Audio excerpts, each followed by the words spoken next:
Guys তোমরা কি চাও এরকম প্রফেশনাল ইউটিউব থাম্বনেল বানাইতে?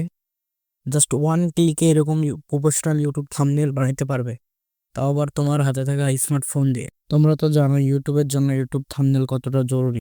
তো চলো স্ক্রিনে গিয়ে দেখিয়ে দিই কিভাবে এরকম থাম্বনেল বানাবা, তাও আবার প্রফেশনাল ভাবে। তো তোমাদের ইউটিউবের জন্য থাম্বনেল বানানোর জন্য একটা অ্যাপস লাগবে। অ্যাপসের নাম পিক্সটা, আমি কমেন্ট বক্সে অ্যাপসের লিঙ্ক দিয়ে দেবো।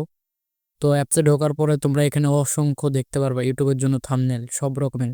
তো তোমাদের পছন্দ অনুযায়ী থাম্বনেল খুঁজে নেবা, তারপর একটা ক্লিক করবা। ক্লিক করার পর কিছু সেকেন্ড এখানে লোডিং নেবে, তারপর ওটা কাটা দেওয়ার এর ভেতর নিয়ে আসবে। তারপরে এখানে কিছুক্ষণ লোডিং নেবে। লোডিং নেওয়ার পরে দেখো তোমাদের মন মতো এখানে user name, thumbnail photo, thumbnail background সব কিছু চেঞ্জ করতে পারবা। তোমরা এখান থেকে যেটা তোমার চেঞ্জ করার দরকার ওইটার উপর ক্লিক করবা। ক্লিক করার পরে এখানে নিচে এডিট অপশন আছে, এডিট অপশনে ক্লিক করা তোমরা যেটা যেটা চেঞ্জ করার দরকার চেঞ্জ করবা। আমি নামটা চেঞ্জ করছি তোমাদের দেখানোর জন্য। তারপর উপরে সেভ আইকন আছে, এখানে সেভ ইমেজে ক্লিক করলে তোমাদের এখানে কিছুক্ষণ লোডিং নেবে, তারপর তোমাদের ইমেজটা সেভ হয়ে যাবে। তো এইভাবে চাইলে তোমরা 1 মিনিটে থাম্বনেল বানাইতে পারবা। তো ভিডিওটা যদি ইউজফুল মনে হয়ে থাকে তাহলে একটা সাবস্ক্রাইব করে দাও। নেক্সট আরো ভালো ভালো ভিডিও আনবো ইনশাল্লাহ।